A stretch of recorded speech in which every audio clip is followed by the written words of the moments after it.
Ceux qui souhaitent découvrir des contenus inédits liés au podcast peuvent les trouver sur notre compte Instagram. Si vous avez envie de mieux me connaître, vous pouvez trouver des contenus plus personnels sur Telegram. Tous les liens au réseau sont disponibles dans la description. Je suis Lucas et ça c'est One More Time.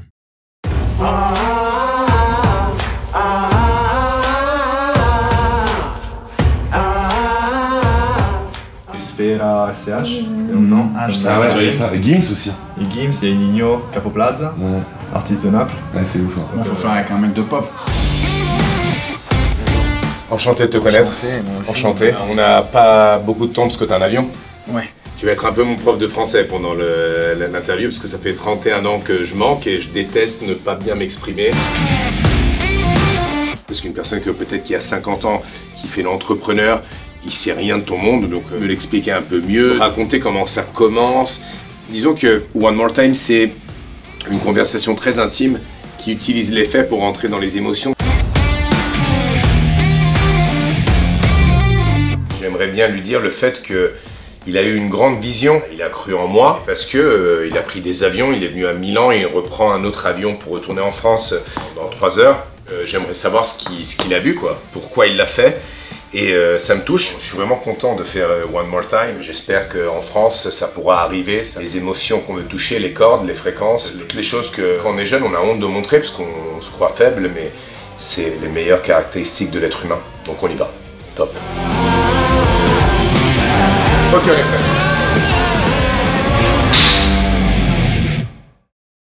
Je pense que comme tout mon entourage, il y avait un gros doute, mais il voulait pas trop le dire pour pas me décourager. D'accord. Mais j'essaye de me mettre à leur place et je t'avoue que je les comprends. Ce garçon, il a 28 ans, donc il a à peu près une décennie de plus que tous les autres. Il a aucune formation. Il joue pas super bien de la guitare. À l'époque, j'étais un peu bouffi aussi. Le potentiel de devenir une pop star tel que j'espérais, il était pas grand. Ça veut dire qu'il y avait plus de chances contre moi qu'avec moi. Je trouve que ça, c'est très, très précieux de savoir prendre du recul sur toute cette vie qui contient des aspects surréalistes, presque de l'ordre du... Je sais pas, moi, me mettre sur une scène et avoir 30 000 personnes qui crient mon nom, je pense que dans les temps bibliques, il fallait être un prophète pour avoir ça. Donc il y a quelque chose de l'ordre du roi, de l'ordre du Dieu, de l'ordre qui est pas du tout normal et qu'il faut pas prendre pour la normalité. Et moi, j'ai besoin de rentrer à la maison et qu'on me dise change la couche du petit et n'oublie pas de me préparer mon thé parce que je suis fatigué.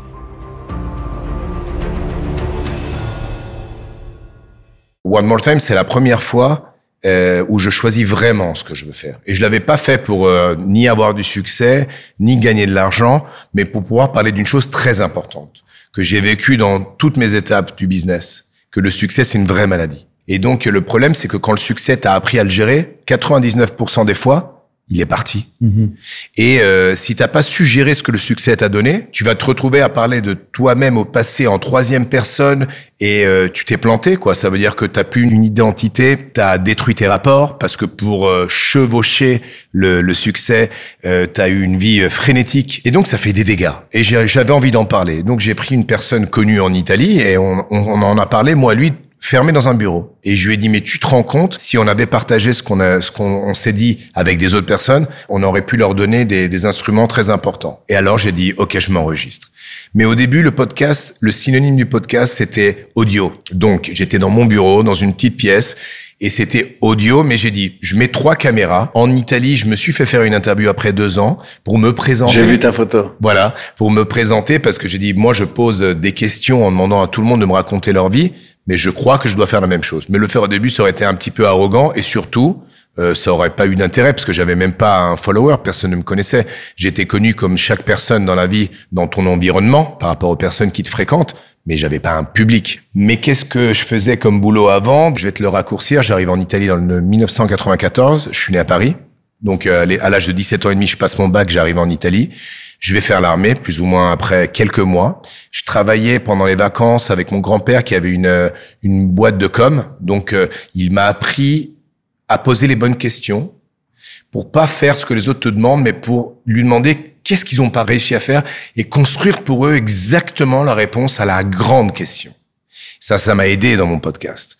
Ça m'a aidé dans mon boulot. Mais dans le boulot, si tu commences à être... moi, je pense même dans le podcast en général que tu dois jamais faire un plan pour être meilleur des autres, mais être simplement différent. Je pense que les choses plus créatives du monde, c'est les choses plus simples. Donc, 2 fauteuils, noir et blanc. Et donc maintenant, disons, le rythme de One More Time, c'est partir dès le début, c'est-à-dire en quelle année tu es né et dans quel contexte familial surtout tu as grandi. Et à partir de là jusqu'à maintenant, tu vas me raconter ta vie et moi, je vais rentrer beaucoup dans tes émotions. Donc, quand tu es né et dans quel contexte familial, comme ça, on recommence depuis le début. Moi, je suis né en 1984 à Paris. Et très très tôt, ma famille a déménagé dans une banlieue qui s'appelle Sarcelles, qui est réputée, on se parlait de musique urbaine, elle est réputée pour avoir fait naître des grands rappeurs français. Et à mon époque, c'était une ville modeste avec toutes les religions et toutes les cultures très très mélangées. J'étais à la maternelle publique et j'ai grandi entouré dans la paix et dans la cohabitation. Je pense que ça m'a formé à une sorte de tolérance innée, naturelle. C'est qui les rappeurs, tes références quand tu étais petit? Quand j'étais petit, j'écoutais beaucoup de rappeurs, mais ma fierté, c'était les Sarcellois. Il y avait Doc Gynéco, Passis, Tommy Bugsy. Le label s'appelait Secteur A. Et il y avait les Nègres Marrons, il me semble. Des noms qui résonnent beaucoup chez la jeunesse des années 90. Ils ont véritablement lancé une vague dans le rap français. Et ils viennent de mon quartier, quoi. Ils étaient là, je les voyais, eux ou leurs petits frères, faire du rap dans les porches d'entrée des immeubles. Mais c'était pas une ville que de rap. C'est une ville où il y avait aussi moi, je suis issu de la communauté juive. Il y avait des Turcs, il y avait des Hindous, il y avait des Chinois. Et il y avait un mélange où dans la rue, tout le monde se disait bonjour, tout le monde allait faire le marché ensemble. C'est marrant qu'à l'époque, ça paraît tout à fait banal et aujourd'hui, on se dit, mais il est où ce monde? Et j'y ai grandi pas très très longtemps parce qu'à l'âge de 8 ans, mes parents sont un couple franco-israélien. Ma mère israélienne et mon père français. D'accord. Frères et sœurs? J'avais une sœur à l'époque, juste une sœur. Aujourd'hui, on est 4, mais au début, j'avais juste une sœur. Parce que les autres sont nés dans un autre pays, voilà. En Israël. En fait, ils sont pas nés en Israël. Mes parents se sont mis d'accord que ma mère, qui s'occupait plus de nous, sera plus à l'aise de nous élever dans un cadre qui ressemble à ce qu'elle a connu, parce qu'elle avait le décalage de la langue en France. Et donc, ça lui a beaucoup facilité la tâche de nous élever en Israël. Et c'est pour ça que le déménagement a été très fluide. Ça veut dire que j'ai perdu mes amis, j'étais très très bien installé socialement à l'école. Mais sinon, pour l'adaptation, je veux dire, arriver là-bas, parler hébreu, j'avais de la famille là-bas, donc c'était pas un choc, c'était pas traumatique. Moi aussi, j'allais en Italie pour aller en vacances, et quand ils m'ont amené en Italie, et j'ai laissé, moi j'avais 17 ans et demi, tous mes copains, bon, c'était brusque. Mais je suis d'accord avec toi, on se comprend. Je pense qu'on est un peu plus flexible à l'âge de 8 ans. Mais c'est vrai que j'avais l'habitude d'y aller pour les vacances et soudain j'y vais pour habiter, ça m'a fait bizarre. J'ai fait promettre à mes parents qu'on n'irait pas à l'école. Et que je reste à la maison parce que j'ai pas envie de me faire de nouveaux copains, je veux pas passer tout ce processus. Évidemment, ils m'ont promis que j'irais pas à l'école. Et t'imagines bien que le premier jour de la rentrée, j'étais là avec mon cartable et il y avait pas de questions. Ce que je retiens, moi, c'est que ma sœur et moi, j'ai 8 ans, elle a 6 ans, on quitte la France, on redémarre. Comment s'appelle ta sœur? Aurélie. On redémarre une nouvelle vie. Et quelques années plus tard, j'ai encore une sœur et un frère ma mère tombe enceinte là-bas avec mon père, bien sûr, parce qu'ils se sont jamais quittés, même s'il a continué à travailler en France. Il venait tous les week-ends. Aujourd'hui, c'est courant de prendre l'avion, mais à l'époque, on le prenait pour un fou, mais bon, il voulait pas quitter ses repères français et il voulait aussi rester avec sa famille. Donc, son sacrifice, ça a été de voyager toutes les semaines. Donc, elle est tombée enceinte à 2 reprises. Et à chaque fois, elle revenait en France pour accoucher. Donc, on a redéménagé quand j'avais 10 ans et une autre fois quand j'avais 14 ans. Redéménager, ça veut dire que il voulait continuer en France, mais non, après, quelque chose se passait? Non, pas du tout. On vient accoucher. 6 mois pour accoucher, pour avoir... Parce que ton père avait gardé l'appart. C'est pas que l'appart, c'est que mon père est médecin en France. Et il était beaucoup plus tranquille de se dire qu'elle viendra accoucher dans sa clinique et qu'il connaît tous les médecins. D'accord. C'était parti de ça. Mais si tu veux, nous, en tant que gosses, on a appris aussi à s'adapter vite. Et les changements étaient très, très courants. Et la France et Israël, c'est vraiment 2 maisons où tu peux, du jour au lendemain, me faire bouger d'un pays à l'autre. Je suis hyper à l'aise. Ce qui m'a énormément facilité la tâche. Là, je fais un fast-forward. À l'âge de 30 ans, de venir en France, alors que j'avais vécu très longtemps en Israël, de venir en France, de démarrer une carrière de chanteur ici. Je n'avais pas l'impression de vivre quelque chose de brusque ou de brutal. Je te pose une question, c'est la seule question que je pose dans chaque épisode, dans chaque conversation. C'était ton rapport avec les câlins. C'est-à-dire, si tu t'es senti aimé et si tes parents t'aimaient physiquement, ils te serraient dans leurs bras, ils te donnaient des bisous, comment ils t'ont démontré leur amour? Ma mère était une ancienne officière à l'armée. C'est une femme très forte. Plus câline que mon père. D'accord. En tout cas, avec les mots, c'est sûr qu'elle disait beaucoup plus de mots chaleureux que mon papa. Et mon papa s'est vraiment poussé à l'extrême le côté pudique niveau émotionnel. J'en avais même fait une chanson dans mon premier album. En fait, c'était une des premières thématiques quand j'étais là pour me livrer artistiquement et raconter ma vie. Un des éléments phares, c'est dire que mon père, il savait pas aimer comme les autres. Il n'était pas câlin du tout. Ses parents étaient comme ça? Ses parents étaient comme ça. Je pense que c'est un truc culturel. Il venait d'Afrique du Nord. Il est né en Tunisie. Le père, il a une espèce de stature, d'image qu'il préserve. Ouais, être tendre, ça veut dire être faible, donc au moins à l'époque. À l'époque, parce que je suis très différent de ça aujourd'hui. Mais C'était le contraire. Je suis pas que le contraire. J'essaie vraiment de rectifier ce que j'ai reçu et de pas apporter à mes enfants la même chose. T'as réussi à rassembler l'amour de ta famille, de tes parents par rapport à ça. T'appliques ça sur la famille que t'as créée. Oui, c'est la famille que j'ai créée. Mais vers tes parents, t'as réussi à les approcher de toi de ce côté-là? Ça marche pas des masses. C'est gênant. Je peux dire que mon père, avec l'âge, il s'attendrit un petit peu, il devient grand-père et je pense que à force de le lui dire et le montrer, il accepte un peu plus les câlins. Mais il aura pas une démarche facile de nous embrasser ou de nous prendre dans ses bras. Nous, on est déjà ému quand il nous fait un texto, il écrit chérie ou je t'aime. Ah, ok. Avec l'écriture, il réussit à se laisser aller. Un petit peu plus. Mais voilà, mais en tout cas. Je t'aime en te regardant, il te l'a jamais dit? Ah non. Si une fois, ils lui ont fait violence de l'emmener sur une émission de télé où il m'a surpris. Et en fait, il y avait la chanson que j'avais dédiée. Et elle était jouée par mon cousin qui était là avec lui. Et mon père apparaît de nulle part et il me dit, je sais que c'est difficile à dire, mais je t'aime. Je me suis effondré et je pense que lui aussi était très ému et c'était un moment. En fait, il a fallu tout ce contexte-là pour l'amener à faire quelque chose qui est pas du tout naturel pour lui. Pour en revenir à ta première question, donc mes deux parents n'étaient pas câlins, mais par rapport à mon père, ma mère c'était un bisounours parce que lui c'était vraiment l'extrême. Ok. Raconte-moi ton enfance, c'est-à-dire comment ça s'est passé. Donc à 8 ans, tu vas en Israël et tu vas vivre là-bas. Tu auras 2 sœurs ou non, une sœur et un frère. On est 2 et 2. Les noms des 2 autres? Alors la troisième c'est Élodie. Aurélie la deuxième, Élodie la troisième. Et le dernier s'appelle Jonathan. Moi, j'aurais voulu avoir 5 enfants, mais ma femme est fille unique, donc pour elle, avec notre première fille, c'était bien, quoi. Et après 12 ans, on a fait un bis, ça s'appelle un deuxième. Ouais. Un deuxième. Et après, moi, je compte toujours, mais quel âge j'aurai quand il aura 18 ans? Je voulais pas être son grand-père, donc je me suis arrêté avec le deuxième. Sinon, j'en aurais voulu beaucoup. Donc, quand tu me dis 4, c'est waouh. T'as combien d'enfants? Je me connecte à ça. Moi, j'ai aujourd'hui 2 enfants. Mais je pense que à l'heure où l'interview va sortir, on saura qu'il y en a un troisième en cours ou qui est déjà là, parce que ma femme est enceinte. Ce que j'ai à dire de notre famille et de la fraternité très très appuyée, très très forte, on n'a pas de mérite particulier parce que j'ai vraiment l'immense chance d'être issu de 2 familles, à la fois du côté de mon père et du côté de ma mère, qui sont très soudées et très proches. Et les liens entre les frères et sœurs sont exemplaires pour nous à un tel point que même avec mes cousins, donc les fils des frères et sœurs de mon père ou les fils et frères et sœurs de ma mère, il y a quelque chose d'indissociable, de très, très, très, très, très fort. 90% des cousins sont constamment en contact. Il y a vraiment pas de gens égarés.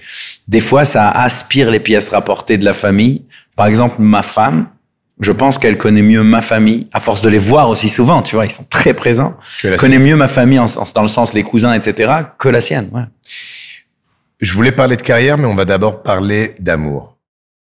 Quand tu connais ta femme? Moi, je la rencontre en 2011. Je venais de rompre avec une... T'étais déjà un artiste? Non, j'étais un apprenti dentiste. Parfait. Un artiste dans l'âme, certainement. Enfin, j'ai toujours aimé chanter. Je faisais des chansons sur la guitare. À part ma famille et mes copains, personne ne savait que j'adore chanter. Et ma femme, je la rencontre en fait 2 mois après avoir, 2-3 mois après avoir rompu d'une relation longue. Et j'étais complètement engagé sur le célibat. Tellement engagé sur le célibat qu'à chaque fois, j'allais au même bar de mon pote avec une nouvelle nana, l'impressionner un peu parce qu'on m'offrait beaucoup de verres là-bas, tu vois. Et à un moment, la barman, un peu déphasée du truc, elle me dit, mais je te vois à chaque fois changer, on dirait que t'arrives pas à trouver, tu as du mal. Je dis, non, moi je suis bien comme ça. Elle me dit, pourtant j'ai quelqu'un à te présenter, je pense qu'elle est parfaite pour toi. Je dis, bon, on va pas mourir bête, montre-moi. Enfin, je suis pas très très chaud pour la relation sérieuse. Et là, je vois sa photo, j'ai un choc. Elle me plaît beaucoup. Je lui dis, elle est genre sérieuse ou on peut s'amuser? Elle me dit, non, c'est soit pour la vie, soit rien. Je dis, bon, faut que je réfléchisse. Et je sais pas, je rentre chez moi ce soir-là. La fille avec qui j'étais venu, ça marche même pas et tout. C'est assez égoïste comme démarche, mais en rentrant chez moi, bredouille, égoïstement, je fais un message à la barman, je lui dis, bon, envoie-moi ses coordonnées, on sait jamais. Et j'ai pris quelques jours pour réfléchir à est-ce que je suis prêt ou pas à m'engager, mais en même temps, elle avait une telle conviction que cette fille allait matcher avec moi. Après, je me suis dit, de toute façon, c'est pas la prison. Si elle me plaît pas, elle a beau vouloir pour la vie, ça marche pas. Sauf que je savais pas que j'allais tomber dans le piège instantanément. Et le jour où on est sortis ensemble pour la première fois, j'avais compris que je la quitterais plus. Et ça m'a fait bizarre parce que je venais de sortir d'une relation. Tout ce que j'espérais, c'est la liberté, mais c'est pas arrivé. Pourquoi tu tombes amoureux d'elle? Qu'est-ce qu'elle a de spécial à ce moment-là? À ce moment-là, elle représente pour moi une évasion véritable. Vous avez le même âge? On a 3 ans d'écart. Et elle me plaît parce que j'étais fier de moi à plein de niveaux. Mais il y avait un endroit où j'ai toujours un peu galéré pour trouver ma place, c'était la réussite sociale naturelle, tu sais, d'aller dans des endroits et de tout de suite plaire aux autres, etc. Moi, il fallait que je fasse un effort qui était pas organique. Ça veut dire soit j'essayais de faire rire et j'accentuais ça, soit j'essayais d'être le rebelle pour me faire remarquer. Mais il y avait quelque chose, pour ma part, qui rentrait pas dans les cases. C'est aussi pour ça que je me suis beaucoup recueilli auprès de ma famille, parce qu'avec eux, de toutes les façons, l'amitié, elle est là depuis la naissance. Mais d'aller trouver facilement le cœur des gens dans un cadre social, c'était difficile. À part quelques amis que je peux compter sur les doigts d'une main, que j'avais connus petits à l'école primaire, etc. J'avais du mal, moi, à créer ce lien. Je sais pas si c'est parce que je me sentais différent, si c'est parce que j'avais pas confiance en moi, si c'est parce que j'avais peur des autres, si c'est parce que j'avais juste pris l'habitude de fabriquer un truc qui était pas naturel. Et elle t'a reconnu pour ce que t'étais, t'avais pas besoin de créer un film? En fait, c'était pas pareil avec les filles. Moi, je te parle dans les situations sociales, parce qu'avec les filles... Tu cherchais des copains ou tu cherchais l'attention. C'est ça. D'accord. Parce qu'avec les filles, j'utilisais une autre fibre. Tu vois, la séduction, c'est un muscle différent, je pense. Ouais. Mais tu étais toi-même dans la séduction ou tu t'inventais un personnage fascinant? Non. Je pense que j'étais moi-même. D'accord. Tout le temps. Ça, cette démarche avec les filles, tu l'as toujours eu naturellement. Je crois que oui. Et dans cette rencontre-là, j'ai trouvé pour l'époque une personne parce que je dis pour l'époque, vu que beaucoup de choses ont changé. Il n'y a pas que l'âge qui nous a fait grandir et les épreuves qu'on a passées. Aujourd'hui, on a 3 enfants presque. C'est aussi le bouleversement de vie, le changement de pays, le changement de carrière radicale. Tous nos plans de vie ont été explosés, ils ont volé en éclats et on a tout réécrit ensemble. Donc, quand je parle de l'époque, c'est parce que vraiment, j'ai l'impression de parler de 2 personnages qui sont plus nous, qui se sont rencontrés à ce moment-là, et je me remets dans cette peau-là et j'arrive à identifier les étincelles d'où elles étaient venues, tu vois. Parce qu'aujourd'hui, l'amour, il est placé un peu ailleurs, et c'est normal, je pense. Un couple, ça évolue. Chez nous, c'est assez radical, le changement. Mais à l'époque, c'était la star de la ville. C'était une fille qui... Elle, c'était la star de la ville? De Tel Aviv. D'abord pour son charisme, parce que depuis le collège et le lycée, et toutes ces années-là, comment elle s'appelle? Lital. Lital? Ouais, on dirait l'Italie, tu sais. D'accord. Ça s'écrit L-I-T-A-L? Tout à fait. D'accord. Simplement. Mm-hmm. C'est un prénom hébraïque. Et donc, elle avait une aura qui compensait, je pense, pas mal de mes complexes. D'accord. Et il y avait je dois reconnaître aussi, dans mon raisonnement un peu immature de l'époque, au-delà de l'attirance physique et des points communs qu'on avait, qui étaient très nombreux, on est vraiment tombés amoureux l'un de l'autre, il y avait une sorte de... J'avais un trophée. Une jolie fille que tout le monde adore, et ça rattrapait, ça m'apprenait beaucoup de choses sur le rapport aux autres. Et elle m'a donné beaucoup de leçons de vie. Tu la sentais plus forte que toi, comme énergie, comme façon de se rapporter au monde. Ça t'a pas créé Une infériorité? Oui, d'une certaine façon. Non, parce qu'elle m'admirait pour d'autres choses. Donc elle t'a toujours fait sentir importante. Tu t'es jamais comparé à elle. Voilà, c'était mutuel. On était plutôt dans la complémentarité. Et ça t'a donné de la force pour te montrer au monde d'une autre façon. Oui, parce que j'étais à l'écoute et j'étais très observateur de ce qu'elle faisait, ce qu'elle était. Donc ça m'a fait grandir cette relation. Okay. C'est pour ça que ça m'a cueilli très très vite, alors que j'étais pas dans mon mindset, j'étais pas du tout parti pour me remettre en couple. Mais finalement, ce truc m'a complètement embarqué parce que ça marchait et puis ça correspondait je pense, à mes besoins, à des besoins que j'ignorais même. Et quand tu lui as dit, après on arrive à la carrière et à ton adolescence, quand tu lui as dit on va changer de pays, elle avait toutes ces références là-bas, tout le monde l'aimait, pour ce que tu viens de me raconter. Ça a été difficile de la convaincre ou...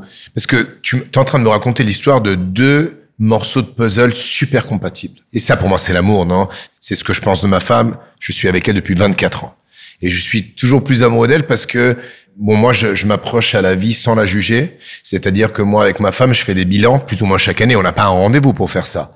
Mais je vais pas lui raconter ce qu'elle m'a fait. Je vais lui raconter comment je me sens. Et je vais devoir écouter aussi la même chose. Et après, là, on va comprendre si on est toujours compatible et on a grandi ensemble. Exactement ce que tu es en train de dire. Je sais pas ce qu'elle avait vu en moi, parce que moi, j'étais une personne beaucoup plus enrageuse. J'étais très différent. J'étais jeune. J'avais 24, 25. J'aimais ma liberté de tous les côtés. Elle m'a appris à vivre. C'est ce que tu as dit sur ta femme. C'est quoi votre différence d'âge? Elle est plus âgée que moi. Elle a 1 an de plus que moi. Elle a 13 mois en plus. Mais donc moi, mes parents ont beaucoup travaillé. Ils ont réussi dans la vie. J'ai mal vécu en France le fait que mes parents étaient riches parce que c'était un défaut pour les autres. Et même le fait que je sois un rital. Donc, ils me disaient riche et rital. Donc, pour moi, c'était deux choses. Bon, le rital, je pouvais le cacher parce que je parlais parfaitement le français. Et le riche, donc, je devais dire... je devais pas inviter chez moi, donc je l'ai toujours mal vécu. Et elle a vécu avec une maman, maman italienne, papa égyptien. Son papa, après très peu d'années, il va créer une nouvelle famille au Caire. Et donc, elle a grandi avec sa maman. Elles habitaient dans un HLM, donc une vie très simple. Et elle m'a appris combien de richesse il y a dans la simplicité, on dit. Parce que moi, je comprenais pas ça. J'avais grandi dans une autre mentalité. Et donc, mes parents m'ont jamais appris ce que c'était l'argent. Ils m'ont jamais appris à gérer de l'argent. Ils m'ont jamais appris les sacrifices qu'il faut faire pour l'argent. Et donc, le monde matériel m'a pourri la vie. C'est-à-dire que j'avais toujours besoin de donner des confirmations à moi-même en faisant un geste matériel. Et elle m'a appris comment tu peux te dépouiller de tout et être vraiment heureux sans rien avoir. Et ça a été très important pour l'éducation qu'on a donnée à nos enfants. Très, très, très important. Et quand, dans le 2011, je me suis retrouvé avec des dettes, en plus, j'avais un gros vice. Moi, j'étais ludopathe, c'est-à-dire que je jouais beaucoup d'argent au casino. Je répliquais les modèles de mon père. Parce que je voyais que quand il était au casino, il était flambeur, il était fascinant. Et je croyais que pour être fascinant, c'est un discours un peu long. Le problème, c'est que quand tu es ludopathe, tu prouves pas d'émotion quand tu gagnes. Tu l'éprouves seulement quand tu perds. Quand tu gagnes, c'est une chose normale. Et donc, tu vas augmenter la poste parce que tu as besoin de prendre un risque toujours plus haut pour prouver une émotion. Donc ça, c'est toxique. Tu vas te faire mal à un certain moment. Et quand j'ai plus rien eu, et donc j'avais même pas l'argent pour payer le loyer, donc je me suis retrouvé d'une vie, disons, différente par rapport à mes copains. Je me suis retrouvé à rien avoir des dettes. Et elle m'a appris la vie. Et pour moi, ça a été un enseignement, on dit, incroyable de vie. Donc, quand tu me racontes d'une façon différente les deux morceaux du puzzle, toi et ta femme, complètement compatibles, qui grandissent ensemble et qui choisissent ensemble, qui mûrissent ensemble, qui souffrent ensemble, toujours ensemble, je comprends parfaitement ce que tu me dis. Pour moi, c'est l'amour. Quand quelqu'un me demande qu'est-ce que c'est l'amour, ben je crois d'avoir donné ma personnelle définition de l'amour, que c'est pour moi c'est la racine plus solide de ma vie. Et donc, excuse-moi si j'ai élargi c'est très intéressant. Mon histoire, mais c'était parce que tu m'as fait penser à ce que c'est l'amour. Donc, quand je t'ai demandé, quand vous êtes parti d'Israël en France, ta carrière, si elle avait accepté, et puis tu m'as regardé, tu m'as souri avec les yeux, donc j'ai compris que vous étiez vraiment très compatibles. En effet, parce qu'elle a fait un sacrifice qui est monumental et elle avait un boulot, elle avait même un boulot solide et du succès. Mais elle a choisi la construction d'une famille à sa réussite personnelle, ce qui me mettra toujours dans une position de reconnaissance énorme, parce que elle n'a pas demandé de faire un choix. Et je pense que ça en est pour beaucoup dans le confort que j'ai eu à développer ma carrière et à avoir et à atteindre ce que j'ai atteint, parce qu'il y avait une sérénité, il y avait un équilibre, il y avait un endroit où toujours rentrer chez soi et quelque chose de fixe. Maintenant, retournons sur ton adolescence. Donc, tu es en Israël. Tu vas à l'école, tu passes ton bac, tu vas à la fac. Tu fais l'armée en Israël? Obligatoire. À quel âge? 18 ans. Donc, à peine tu passes ton bac, tu vas à l'armée. Après, tu vas à la fac. Exactement. Tous les hommes font 3 ans d'armée. Toutes les filles font 2 ans d'armée. Même maintenant? Même maintenant. T'as fait 3 ans d'armée? Oui. Ok. Et comment ça se passe, l'armée en Israël? Alors, il y a beaucoup de façons de faire l'armée en Israël. Dans mon cas, c'était un service militaire plus administratif parce que je suis sourd d'une oreille. D'accord. Donc, la question du combat, du terrain ne s'est pas posée me concernant, mais j'ai trouvé ça très enrichissant comme expérience parce que en 3 ans, on mûrit, je pense, de 10 ans d'âge mental. On se retrouve tout à fait indépendant à vivre dans une caserne, à dormir là-bas, à se détacher de la famille, à faire des nouveaux liens avec des nouvelles personnes qui viennent de partout. Et donc, les statuts socio-économiques, les backgrounds, les origines sont très variées. Et c'est vraiment l'école de la vie. Et pendant 3 ans, on passe du temps à s'apprendre soi-même et à découvrir les différences et les accepter et créer des liens qui vont devenir très solides sur le reste de la vie. Aujourd'hui, mes meilleurs potes, c'est les gens avec qui j'ai fait mon service militaire. Et donc, c'est une étape qui est tellement générale, tellement normale, tellement nationale là-bas que c'est les gens qui n'ont pas fait l'armée qui sont un peu, tu sais, des ovnis. Donc, ça fait partie du cursus. C'est comme 3 années après le lycée où on continue un parcours. J'ai eu l'impression à 21 ans, quand j'ai terminé mon service militaire, d'être bien plus juste dans mes choix de vie et dans les décisions que j'allais prendre, parce que forcément, on n'a pas 18 ans et on a appris une chose ou deux, on a eu une conversation ou deux, on a eu des épreuves, on a eu des punitions. Moi, j'ai été 2 fois en prison militaire. Je peux te dire que ça forme un peu l'humain que l'on est, d'être loin de ses parents, de se démerder tout seul, d'être responsable de ses propres actions. Pourquoi t'es allé en prison militaire? Parce que j'avais des problèmes de discipline. Ça, c'est un souci qui existe depuis toujours chez moi. Pas dans une dynamique de rébellion, mais dans une dynamique de sorte d'anarchisme, d'indépendance, de volonté d'avoir une liberté de penser à moi. Donc, t'aimes pas les ordres? Oui, j'ai du mal. Tu les souffres? J'ai du mal avec, j'ai du mal avec la subordination, j'ai du mal avec les gens qui, quand on est obligé de faire quelque chose et qu'on nous demande pas de réfléchir, parce que la plupart du temps, quand je vais contre un ordre, c'est parce que j'ai l'impression qu'il est illogique et qu'on peut mieux faire. Je pense au système. C'est comment une prison militaire en Israël? Dans les peines courtes que moi j'ai faites. Ça veut dire combien de jours? C'était de 10 jours, des trucs comme ça. C'est vraiment correctionnel. J'ai fait 10 jours et 1 semaine. Donc c'est pas énorme, mais t'es enfermé dans une cellule. C'est sévère? C'est sévère. T'es enfermé dans une cellule. Tu dors entre 5 et 6 heures par nuit et tu passes la journée à faire des corvées de nettoyage. Et la discipline, évidemment, est poussée à l'extrême parce que toute l'idée, c'est d'éduquer. On a des gens qui rentrent dans ces enfermements pour 6 mois, mais c'est dans des peines beaucoup plus graves. S'ils ont une suspicion d'infidélité, des fois même s'il y a eu quelqu'un qui est suspecté d'attouchement sexuel ou quelque chose comme ça. Mais on se retrouve avec ces gars-là, avec les marginaux de cette société militaire et qui est le reflet d'une société en général, parce que tout le monde se mélange là-bas. Et c'est très intéressant d'être confronté à ces choses à l'âge de 20 ans. Parce que tu as affaire avec des histoires d'adultes et des responsabilités d'adultes. Tu dois être accountable pour les choses que tu as fait. Donc, je regrette absolument rien. Ça a été 3 années très, très enrichissantes. À l'époque, je voyais ça, surtout en me comparant à tous mes potes en France qui commençaient la fac à 18 ans, je voyais ça comme une perte de temps. Mais je pense qu'il y a rien de plus formateur en fait, et de plus, entre guillemets, 3 années qui sont pas du tout dépensées pour rien, et au contraire, même si, de toute façon, aujourd'hui, on vit plus longtemps, donc aller à la fac à 21 ans, c'est pas du tout la fin du monde. Et on a plus de chances de faire un bon choix. Et donc, je crois que d'avoir commencé mes études à 21 ans a finalement pas été une perte de temps, mais au contraire, m'a permis de faire un meilleur choix. Alors, c'est bizarre de te le dire aujourd'hui parce que j'exerce même pas le métier que j'ai appris, mais T'avais vraiment décidé de vouloir faire cette fac pour faire le dentiste? Oui. Désolé de te couper, oui. Non, tu me coupes pas. Je voulais savoir si tu avais vraiment réfléchi sur ça. Tu as eu 3 ans pour le faire, ou il y avait des influences de ta famille? Avant l'armée, écoute, l'influence de ma famille, elle est irrévocable parce que mon père est médecin, ma mère était infirmière, et ils viennent de ce milieu. Voilà. Je savais qu'il y aurait quelque chose dans le corps médical parce que ça me paraissait tout à fait naturel, c'est ce que je connaissais, et puis j'aimais bien ça.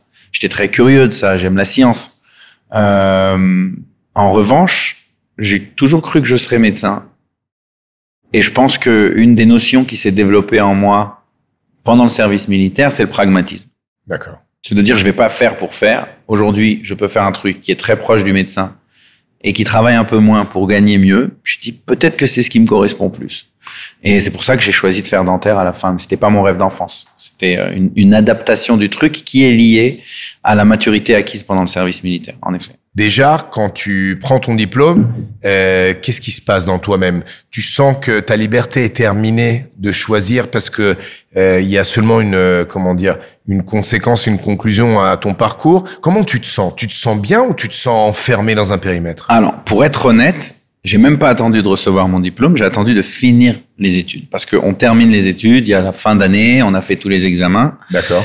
Et là, le temps que le diplôme arrive, il y a une thèse aussi à rendre. Donc moi, j'étais pas encore diplômé, que je savais que la thèse, je la ferais à mon temps libre. Tout le monde s'est précipité parce qu'ils voulaient tous bosser tout de suite. Moi, j'ai mis ça en suspens un petit peu, et je me souviens que ça a inquiété mes parents. Vous savez quel âge? 28. J'avais mes parents qui s'inquiétaient parce qu'ils se sont dit, si c'est vraiment la dernière étape qu'il va pas faire, c'est très bête. J'en parle exprès de ça parce que pour moi, du moment que j'ai fait tous les examens, j'ai plus d'engagement vis-à-vis de la fac. La thèse, elle peut attendre, c'est pas grave. Il y a des gens qui mettent du temps à l'écrire. Mais j'ai un peu plus de temps, j'ai l'espace libre et je suis pas du tout enfermé dans quoi que ce soit. Je me suis dit, c'est maintenant ou jamais, où je suis suffisamment jeune et en plus j'ai très envie parce que je sors d'un enfermement qui a duré 6 ans. Je vais faire enfin de la musique. J'en rêve depuis que je suis gosse. J'ai sécurisé mon avenir. Voyons voir ce que ça donne. Évidemment que je savais qu'il y avait une chance sur 1 milliard de réussir. D'autant plus qu'aujourd'hui, c'est facile de te parler. Je suis venu à Milan en avion. Tu m'as invité à faire ce podcast. Mais à l'époque, le Amir de l'époque, il habite à Tel Aviv, dans un appartement d'étudiant. Il a une guitare à la main et il a la chance d'avoir une GoPro qu'on lui a offert pour l'anniversaire pour enregistrer des vidéos sur les réseaux sociaux. Il y a aucune exposition médiatique à grande échelle. J'ai pas fait mes preuves. J'avais pas écrit une seule chanson. J'étais novice total. De quelle année on parle? 2012. D'accord. Mais je sais que la seule chose que je peux faire maintenant, c'est d'essayer d'enregistrer des chansons et de voir si les gens aiment bien ma voix, mon allure, ce que je dégage, quoi. Je savais pas qu'il y aurait un miracle et que quelques mois après la première vidéo, on commencerait à me contacter. Tu commences sur les réseaux sociaux. Oui. Mais il y a pas de grand buzz encore, du tout. Aussi, Tel Aviv, c'est la province de la province du monde. Donc, en fait, c'est pas du tout les mêmes scores qu'on pourrait avoir en Europe. D'accord. Sauf que j'ai beaucoup de chance. Sur quelle plateforme tu commences? YouTube. D'accord. Un peu MySpace, mais surtout YouTube. J'ai beaucoup de chance. Ces vidéos-là, au lieu en fait, ce que je voulais te dire, c'est que j'ai pas d'abord explosé sur les réseaux comme il peut se passer souvent aujourd'hui. Et après, un truc institutionnel vient me chercher.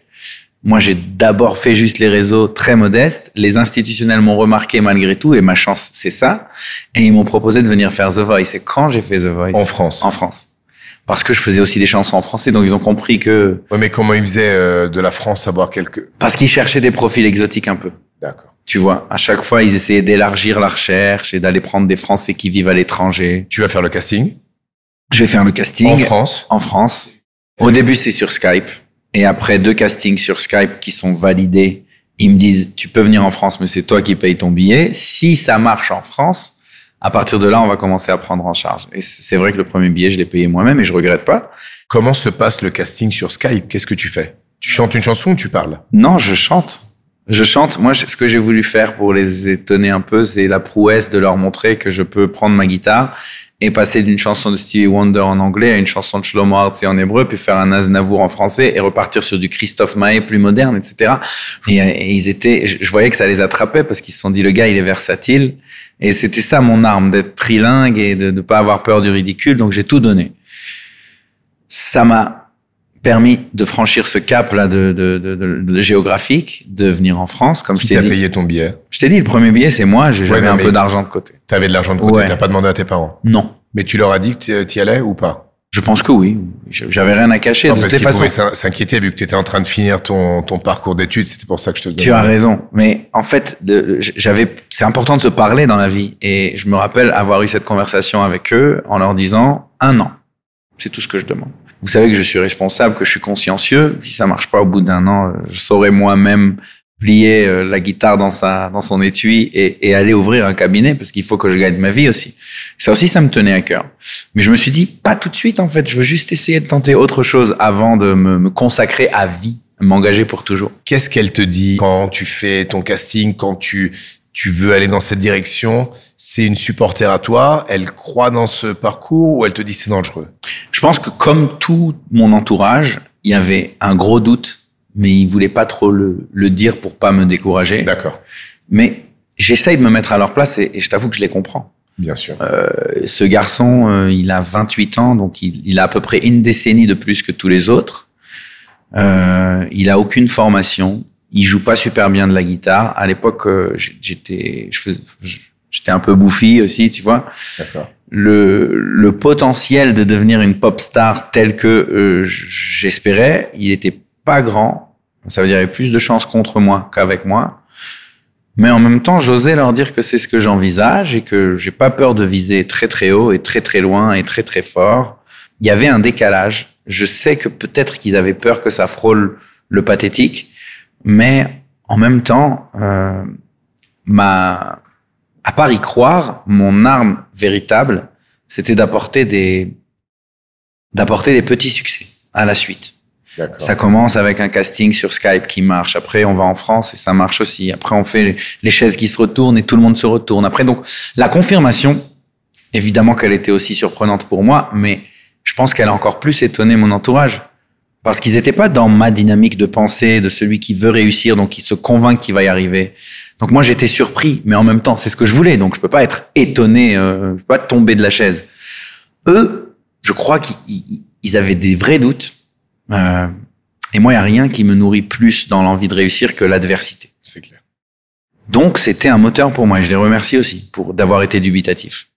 Et ces doutes, ils ont accompagné ma carrière, pas sur juste The Voice. Hein. C'était 2 années, grosses années, où il y a eu The Voice, puis un grand silence où j'écrivais mon album. Et pour eux, j'étais en train de perdre du temps. Il faut que je rende ma thèse. Il faut que... Alors, je veux fermer la parenthèse de la thèse parce que J'allais te le demander. on s'en était parlé tout à l'heure. Ce qui est arrivé était absolument fabuleux parce que quand j'ai fini The Voice, j'avais une communauté de fans sur les réseaux sociaux, surtout Twitter, qui était très réactive, très engagée, Et je savais que ma thèse demandait d'aller distribuer des questionnaires à des milliers de gens pour leur demander de les cocher et après faire mon étude là-dessus pour... J'utilise Donc, la communauté pour faire J'utilise une la communauté survey et je fais en 1 heure ce que j'aurais dû faire en 6 mois de travail. Donc, je gagne 6 mois. J'envoie le questionnaire sur Google Docs. Je leur dis répondez tous sincèrement. Je reçois les statistiques. Tout est calculé tout de suite. Et après, c'était très, très rapide pour finir ma thèse. Donc, en fait, j'étais en pleine dynamique d'écrire mon album et d'être un chanteur qui commence à frayer son chemin et que je rendais ma thèse. Et c'était tellement radical et tellement différent, tellement 2 vies, 2 esprits parallèles que donc j'ai tout envoyé par mail à l'université en Israël et le diplôme est décerné. C'est ma mère qui va le récupérer pour moi parce que je suis trop occupé à Paris, tu vois. Mais il y a eu un truc où je pense que dans tous les symboles, on voyait que je commençais à comprendre que ma place, c'est la musique et que je fais pour faire, pour valider, pour mettre de côté, pour sécuriser mes parents surtout. Et je m'engage sur un nouveau chemin qui me plaît et dans lequel j'ai l'impression de pouvoir vraiment m'épanouir. Comment ça se passe à The Voice? Je sais pas, hein, peut-être que t'as gagné, je sais pas du tout. J'arrive en finale, j'ai pas gagné. qu'est-ce qui fait la différence? Tu crois que avec ton parcours à The Voice, t'as laissé, disons, un bon ADN pour le futur et t'as bien joué ta partie? C'est grâce à ce que t'as fait à The Voice que ce qui se passera après se passera, ou c'est parce qu'il se passe d'autres choses? La seule obligation qui existe dans The Voice, c'est que le gagnant va signer un contrat d'artiste chez Universal, la plus grande maison de disques. D'accord.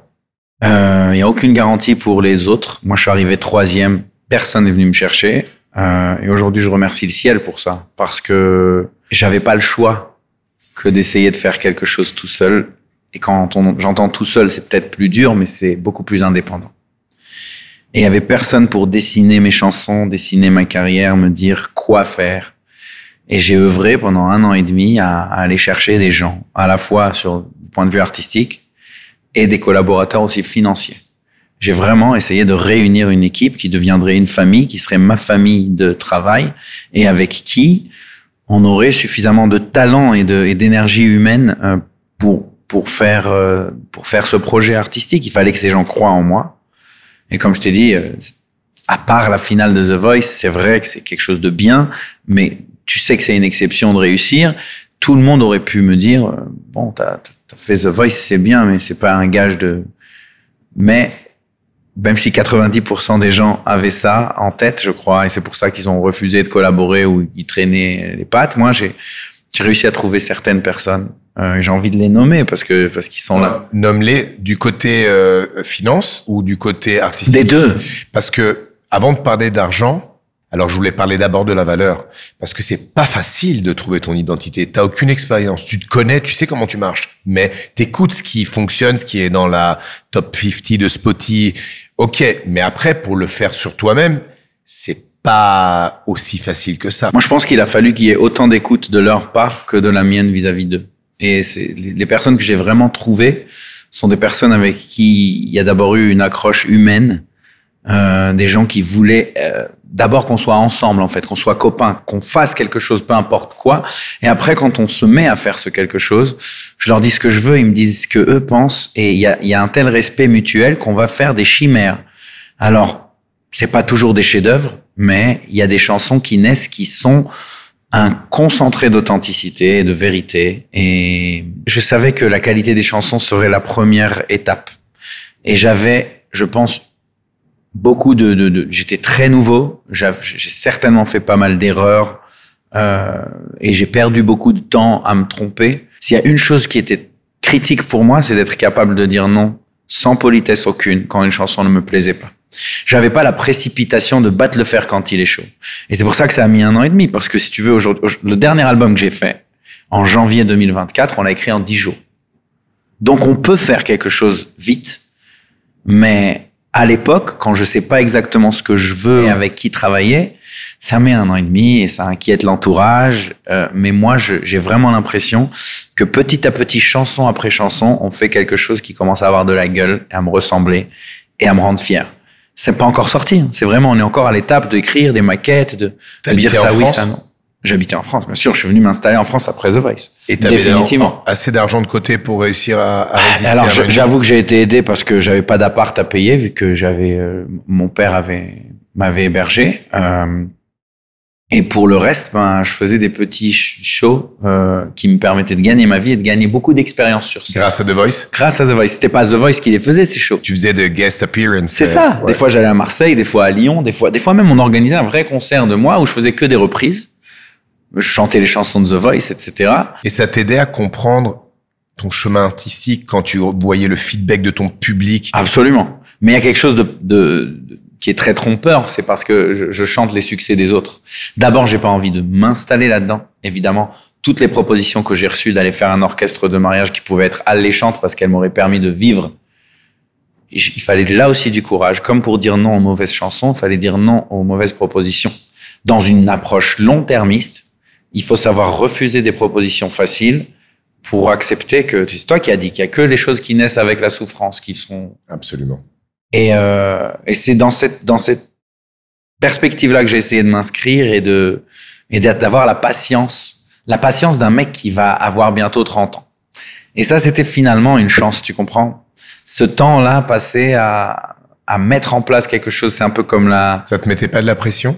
Le fait que ta famille poussait pas trop, mais elle te rappelait que tu pouvais ouvrir un cabinet dans un tiroir, t'avais un diplôme. Mais je vais t'expliquer pourquoi non.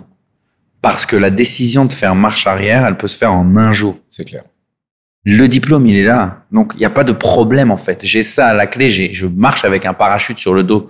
Je m'en fous, en fait. Ça m'aide. Ça m'aide à avoir plus d'audace, à frapper à plus de portes, à risquer. Et ce risque-là, du truc qui est, comme tu disais, le dernier souffle d'une carrière dans une télé-réalité, il s'est véritablement concrétisé. Très peu de temps après que l'album était fini, là, j'ai un carrefour qui se présente, qui était très inattendu pour moi. Soit tu le sors dans le chemin classique, etc. Et tu vas essayer de draguer les radios. C'était l'option 1. Mais l'option 2 qu'on me propose, c'est d'aller faire l'Eurovision. En Italie, qui peut participer à l'Eurovision? C'est celui qui gagne le festival de Sanremo. Et en France, c'est pas quelqu'un Non. Chaque année, ils changent la méthode. En France, dans mon année, c'était un choix interne de la chaîne publique française, service public. Mais qu'importe, la question c'était pas ça, c'était pourquoi aller faire l'Eurovision qui est un cimetière de carrière pour la plupart des gens qui l'ont fait, parce que qui va se refuser quand il voit que sa carrière piétine un peu, qui va se refuser de chanter devant 200 millions de personnes? Le problème de l'Eurovision, c'est que comme tu dis, quand c'est de la merde, ça devient une grosse merde. Quand tu fais une mauvaise chanson devant 200 millions de personnes, ils te rappelleront toujours pour cette mauvaise chanson et toi t'as cette étiquette pour toujours. C'est ça. Et le risque, il était là, sauf que j'avais à la fois rien à perdre et une approche extrêmement positive et pragmatique de dire, je crois que mes chansons sont bonnes. Si je les ai faites, c'est parce que j'y crois. Je pense que c'est un message qui peut fédérer. La seule chose qui lui manque, c'est le coup de projecteur. Mais on va être un peu plus malin que ça. Il y a seulement un Français qui participe? Un Français par an, oui. Et comment t'as fait à être choisi? Alors, c'était très inattendu, mais l'ami d'un ami était celui qui pouvait présenter les chansons à France Télé. Donc, c'est un processus qui n'était pas immédiat. Mais il entend, il craque, il aime.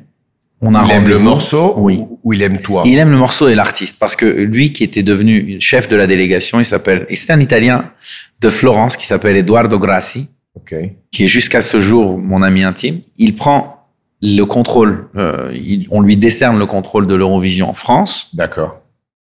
Et il a compris, selon lui, ce qui manquait à la France dans toutes les années où ils avaient fini dernier, avant-dernier. Et il pense que ce que je fais correspond justement à dépoussiérer ce truc. Donc lui, il a une conviction artistique à la fois sur la chanson et sur moi, ce qui me flatte beaucoup. Moi, en revanche, j'ai un problème.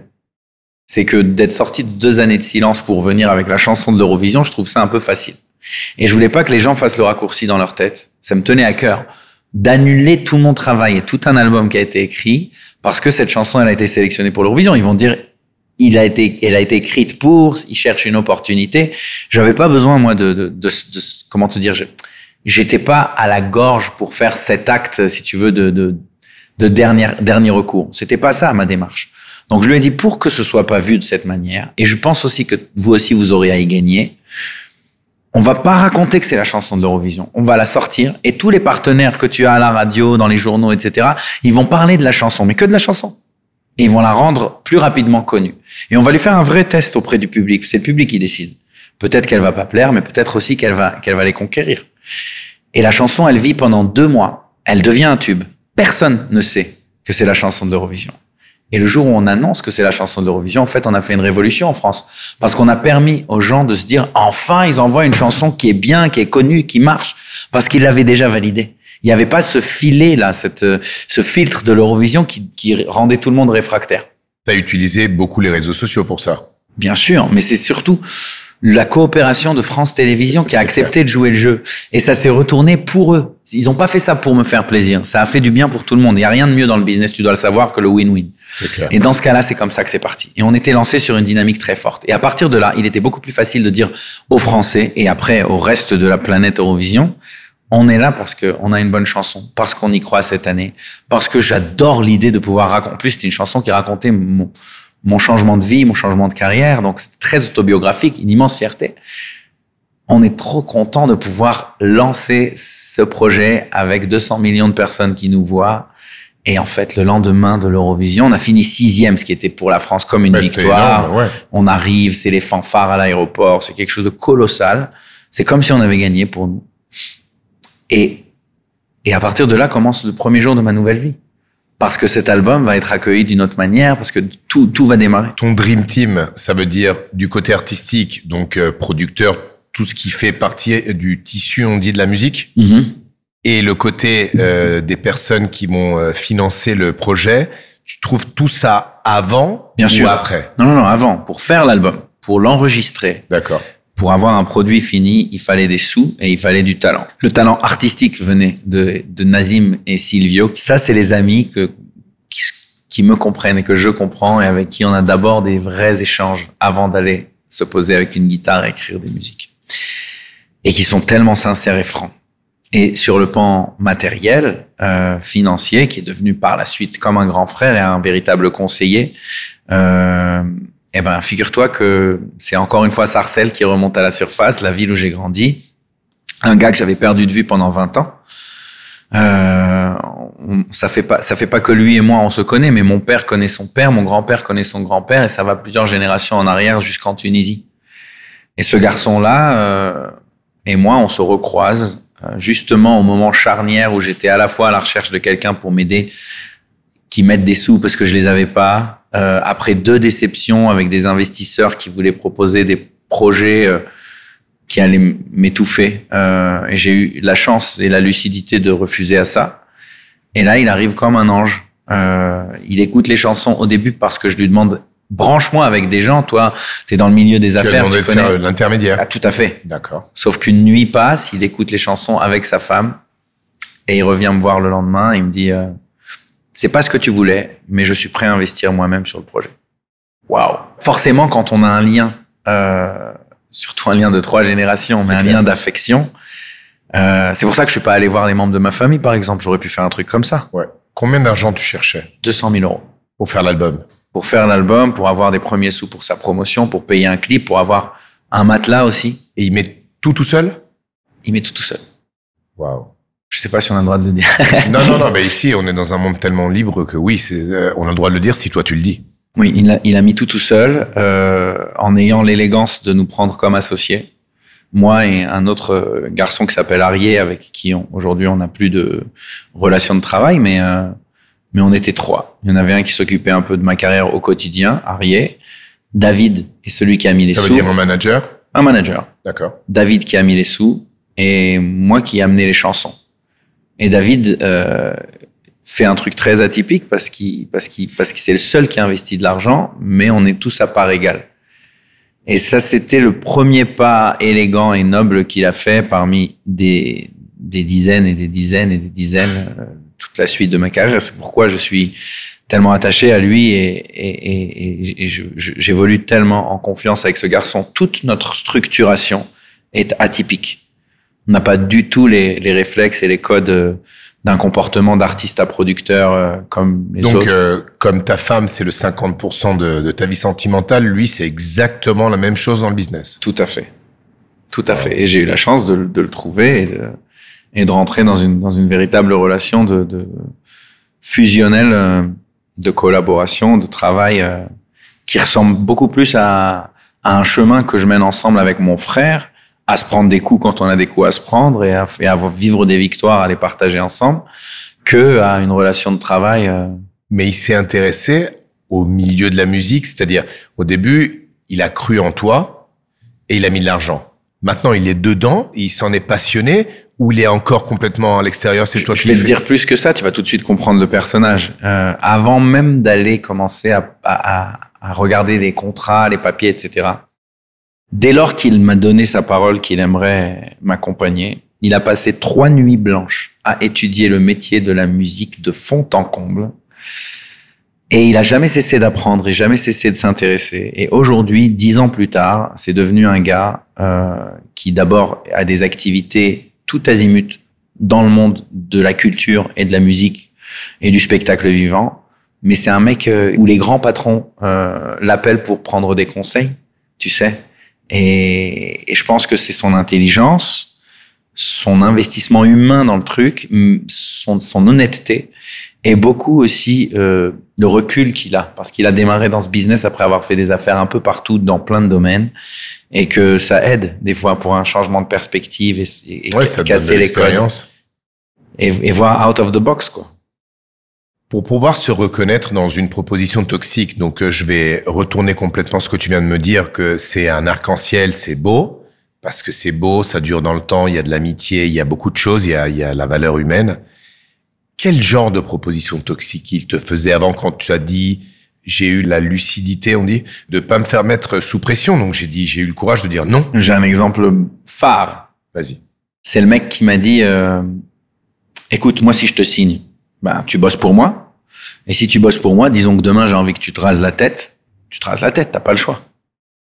Ça n'existe pas dans la musique. Mais moi qui ai essayé d'aller voir des hommes d'affaires c'est la jungle, le monde des affaires. Et il y a des gens de toutes les couleurs, de toutes les formes. Pour moi, la seule chose qu'il fallait, c'est qu'ils aient de l'argent au début, dans ma naïveté. Donc, dès lors qu'il avait l'argent, il était valable pour m'accompagner sur le projet. Par la suite, j'ai compris que c'était une grande erreur. Mais quand on est assoiffé de ce succès, quand on sait que c'est vraiment la seule dernière marche à franchir pour que le truc existe, parce que toutes les maquettes sont là, parce que l'équipe artistique est là, parce que l'envie est là, parce qu'on y croit, eh ben, on est enclin à faire des erreurs. Mais, comme je te dis, ma chance, c'est de pas avoir eu 20 ans à ce moment-là et d'avoir eu 30 ans et un soupçon de recul en plus. Mais le seul qui est venu avec un engagement véritable, honnête, complet, propre et sain. honnête, et qui a dit, tu prends ta part qui sera exactement comme la mienne. Au début, c'était 33. Oui. Et après, c'est redevenu 50, par égal. Ouais. Super. Il travaille aussi avec des autres artistes? David, aujourd'hui, et moi, nous produisons d'autres artistes. David est aussi propriétaire d'un théâtre parisien célèbre. Et on a beaucoup d'activités dans l'édition, Ce qui est génial, en fait, c'est de faire un truc qui nous plaît et de beaucoup s'amuser. Tu sais, parce que c'est des métiers de passion, c'est des métiers où le retour sur investissement, il est pas automatique du tout. Et beaucoup de fois, tu fais quelque chose pour l'aventure humaine et si t'as du bol, tu vas gagner des sous. Mais il y a beaucoup d'autres moments où t'as juste rencontré des gens géniaux et tu t'en satisfais aussi, quoi.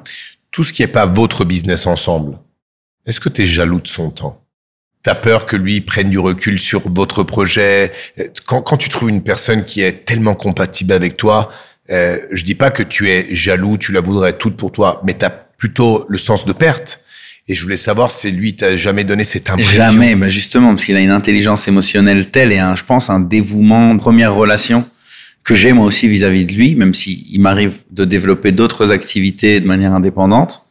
Mais on arrive à se donner à chacun la place de choix et cette priorité est dans une transparence absolue. Donc je crois que c'est ça vraiment la clé. Et je fais confiance à personne comme je fais confiance à David. Donc à partir du moment où le socle, c'est l'honnêteté et la confiance, le risque il est presque inexistant. Je pense qu'on s'est jamais disputé. Vous savez vous parler. Vous n'avez pas besoin de vous disputer, parce que même une mauvaise chose à partager, vous la dites et vous la regardez ensemble. Tout à fait. Qu'est-ce qui se passe après l'Eurovision? Donc, tu t'en sors bien, tu vas casser la règle que tout le monde a quand on va à l'Eurovision. Et comment commence ta carrière? Parce que ta carrière commence exactement le jour d'après, tu me l'as dit avant. Tu as raison, enfin, c'est le premier jour de ma nouvelle vie. Je sais pas si ma carrière commence, je sais même pas la définir exactement. La carrière, c'est un truc qui dure dans le temps, exactement. Mais il y a une activité importante, parce que dans la perception des gens, on sort d'un succès avec une chanson qui a fortement marché. Qui s'appelle J'ai cherché. Et à partir de là, en fait, c'est un enchaînement d'événements qui demande aussi énormément de travail, parce que il y a une part de chance et une part d'appréciation du public, mais être passif vis-à-vis de ça, c'est ce qu'il faut à tout prix ne pas faire. Et je me suis pas laissé embarquer par le côté grisant de ça y est, je plais, je peux lever le pied maintenant. Plus ça marchait, plus je donnais. Plus je travaillais, plus j'étais concentré, plus j'étais présent, plus je souhaitais occuper le terrain, parce qu'il y avait une notion de la fragilité de la réussite aussi, et de la fragilité du bonheur. Et en plus, en parallèle de tout ça, je voyais que mes parents étaient pas aussi contents du succès que ce qu'ils étaient contents du fait qu'ils me voyaient bosser tous les jours, me réveiller tôt et avoir une vie structurée de travail, d'engagement, de sacrifice. Donc, il voyait quelque chose de très sain, tu comprends? Et un véritable effort qui est fourni et des journées de 36 heures parce que et jusqu'à aujourd'hui d'ailleurs, je suis un véritable. Moi, je crois au travail dur, tu vois. T'es un bosseur. Oui, et c'est pas que ça, c'est parce qu'en travaillant, je me rends compte de la valeur de ce que j'arrive à acquérir. Et je me rends compte aussi de tous les aspects de mon projet parce que j'ai jamais réussi, alors que j'ai essayé des fois pour tu sais, pour avoir l'esprit un peu, pour un truc sain, tu sais, sain d'esprit. J'ai essayé des fois de déléguer et de prendre du recul sur les choses. Mais je perds la tâche, je perds le lien avec ce qui se passe à tous les niveaux, tu sais, et le travail des petites mains qui aide le travail des moyennes mains qui aide. Donc j'essaye d'être impliqué dans tout, de tout suivre, de prendre la température, de garder contact avec toutes les personnes qui travaillent avec moi, d'avoir de la reconnaissance pour ça, d'être attaché au public et de toujours penser 6 mois, 1 an et demi devant moi, de remplir le planning à l'avance parce que c'est une façon de savoir que ça continue à s'agiter et à exister. Mais c'est aussi la vision de quelqu'un qui a encore l'appétit de croquer le monde et qui tu disais tout à l'heure que le succès c'était une maladie. Oui. Bah, je suis d'accord avec toi dans la mesure où c'est vrai que plus on en a, plus on en veut. Mais moi, je pense que cette maladie, elle a un médicament. Et le médicament, c'est de ne jamais se rendre compte du succès, ne jamais œuvrer comme s'il était là. Et par contre, ne jamais s'arrêter de travailler pour qu'il arrive.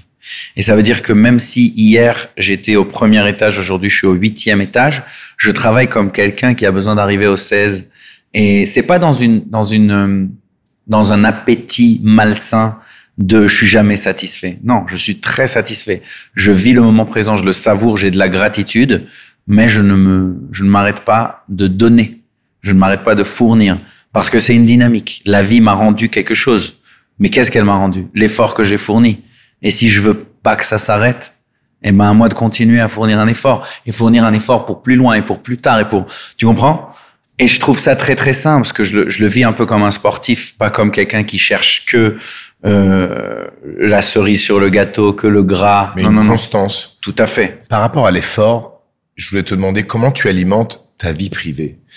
Comment tu fais à calibrer les priorités? Je sais que ma famille est un socle pour moi et que c'est ce qui m'a permis de garder un centre, tu vois. Quelque chose de très enraciné, retour à la réalité absolue. Moi, quand je rentre chez moi et que je ferme la porte, l'artiste meurt à 80%, tu vois.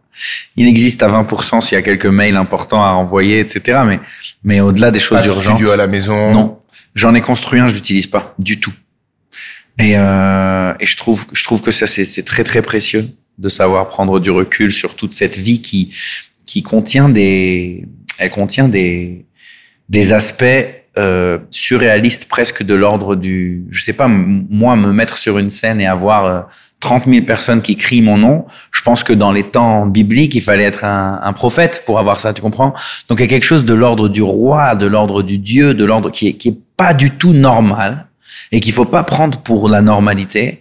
Et moi, j'ai besoin, une fois que j'ai vécu ces choses, j'ai besoin de me nettoyer de ce truc, tu comprends? J'ai besoin de rentrer à la maison et qu'on me dise change la couche du petit et n'oublie pas de me préparer mon thé parce que je suis fatigué. Ouais, c'est pour pas subir les conséquences du succès. Ça veut dire que tu t'habilles pas de ton succès. Ton succès, c'est simplement un score par rapport à des choses que tu fais, mais tu restes intègre à ton ADN. Tu rentres chez toi, tu reconnais tes valeurs, tu retournes être simple. T'es pas un artiste, t'es une personne normale. T'es simplement Amir. Oui, et ça me tient à cœur, beaucoup. Parce que je pense que c'est ce qui me permettra de ne pas vriller, c'est ce qui me permettra de... T'as déjà déraillé? T'as perdu un petit peu ces valeurs desquelles on parle? Dieu merci, non, je crois. Dérailler pour d'autres raisons, oui. Parce qu'on a subi un drame familial il y a 1 an et demi, que ma maman est décédée assez brutalement et que j'ai connu pour la première fois une descente aux enfers qui n'était pas du tout liée à ma carrière, pas du tout liée. Je pense que ça a été d'ailleurs le cas de toute ma famille autour, en fait. On a tous lâché ce qu'on faisait et on s'est tous aidés de manière solidaire à remonter, à revenir, à essayer d'être forts ensemble. Mais je n'ai jamais déraillé parce que je pense que ma famille m'a créé de véritables rails, en fait, de véritables... Et qu'ils ont jamais eu peur de me dire ne fais pas ça, ça va pas t'aider. Tu le savais que ça se serait passé avec ta maman ou elle a eu un accident ou une maladie qui a duré dans le temps? Une maladie qui a duré pas assez longtemps selon moi et surtout qu'on était tellement dans une démarche de la sauver qu'à aucun moment on a accepté de regarder la mort comme une éventualité. C'est que vers la fin qu'on a compris qu'on ne se battait plus parce qu'il y avait plus pourquoi. Et je crois que j'ai eu que une semaine en fait à comprendre que j'allais la perdre. Parce que c'est là où j'ai lâché l'action et je me suis mis dans l'instant et j'ai compris ce qui se passait. C'est la vie.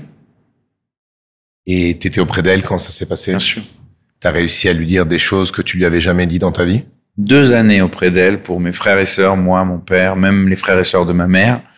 Et évidemment que sur les derniers mois, on était encore plus dans le partage parce qu'il y avait quelque chose qui flottait autour et qu'on se disait, on sait jamais, il faut qu'on dise tout, il faut qu'on parle, il faut qu'on s'exprime, qu'on entende, qu'on la prenne dans nos bras, qu'on garde du souvenir, qu'on laisse des souvenirs. Comment va ton père depuis ce jour-là? Il est accusé. Il a mal. Il a ce mal avec lequel il vit. Il travaille, il continue il est fonctionnel, mais il n'y a plus la lumière dans les yeux. Je voulais te demander, quand est-ce que tu t'es rendu compte que tes parents, on va commencer par ta mère, a été fière de toi par rapport à ton choix de vie? Choix de vie, pas sentimental, mais du côté boulot. Quand est-ce que tu as compris? Au début, il y avait des doutes, mais ils voulaient pas trop te mettre de pression. Et à certains moments, ça a été pragmatique. Tu te rappelles d'un regard de ta maman? Tu te rappelles d'une phrase que ta maman t'a dit? D'un moment où elle a consacré ce pragmatisme, où elle t'a dit « Je suis vraiment fier de toi ». Elle me le disait même quand elle avait un peu peur. Ça veut dire que elle avait beau donner l'impression, enfin même me faire comprendre très clairement qu'elle s'inquiète pour mon diplôme et n'oublie pas de travailler, etc. Mais quand je l'appelle, il devait être 3 heures du matin, quand on a fini d'enregistrer le The Voice où les chaises se sont retournées. Je l'appelle, elle était réveillée encore pour attendre de savoir comment ça s'est passé. J'ai dit, maman, ils se sont tous retournés. Elle était folle de joie. Oui, je suis fier de toi, mon fils. Il n'y a jamais eu, si tu veux, elle a jamais tourné le dos au succès. En toile de fond, évidemment qu'elle voulait savoir que son fils s'en sortira et qu'il est conscient des enjeux de la vie et qu'il n'est pas en train de s'envoler dans une passion qui va... Donc, c'était intéressant de voir cette ambivalence, tu comprends, au début. Et par la suite, dans l'équilibre des choses, elle était de plus en plus fière, de plus en plus à comprendre que c'était ça mon chemin de vie. Et je crois que si elle n'était pas là à craindre, je me serais pas battu pour la rendre fière et peut-être que j'aurais eu moins d'énergie à aller chercher les confirmations et les succès. Peut-être que 10, 15, 20% de mon travail en plus, c'était pour la rassurer. Ton père? Mon père, c'est autre chose. Mon père, c'est un taiseux. Il est fier, mais il va pas verbaliser beaucoup les choses. Et aujourd'hui, c'est lui qui me reste. Donc, tout ce que j'avais comme habitude, qui me nourrissait énormément d'envoyer les articles à ma mère, les photos, lui dire ce que je vais faire et savoir qu'elle est super fière de son gamin. J'essaye de le faire avec lui, il répond 1 fois sur 3, mais bon, c'est pas le même tempérament, c'est autre chose. Tu parles à ta mère de temps en temps ou pas? La seule chose que je lui dis, c'est merci.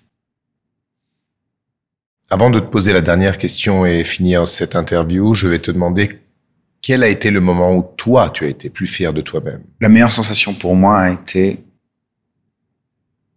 de découvrir, après des mois de peine, ce qu'on pourrait peut-être appeler le bon côté ou l'apport positif du départ de ma mère. J'aurais jamais imaginé que je pourrais mettre la mort de ma mère et quelque chose de positif dans la même phrase. Mais dès lors que je me suis remis à écrire des chansons et que j'avais vu qu'avec sa disparition sont partis beaucoup de questionnements, les priorités sont tout de suite remises au bon niveau, qu'il y avait beaucoup de doutes, de barrières, de filtres, de politesse, de diplomatie que je mettais entre moi et le personnage, moi et les chansons. Cette distance-là a volé en éclats intégralement et tout ce qui restait, c'était j'ai mal et je vais assumer ce que je ressens et je vais l'écrire et je vais le chanter. Et ce lien, cette reconnexion entre mon art et moi-même sont nés d'un choc, d'un tremblement de terre personnel que j'ai vécu.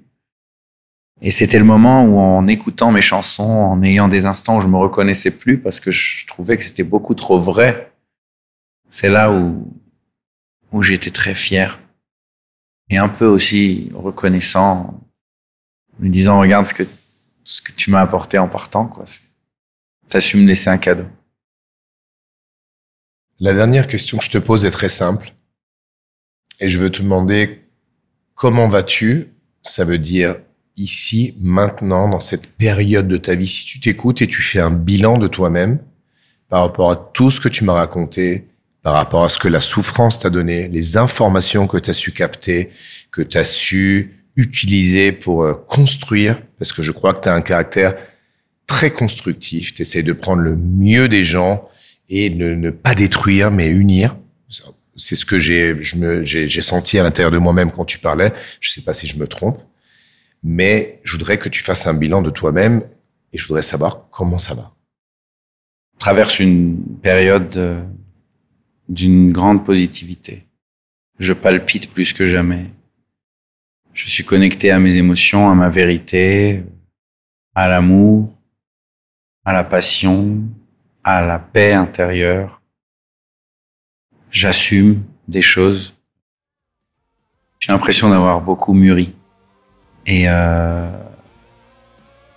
m'a amené à ressentir une paix intérieure nouvelle, extrêmement agréable, qui me fait beaucoup de bien tous les jours. Merci Amir, on a terminé. Merci beaucoup. Merci à toi Lucas.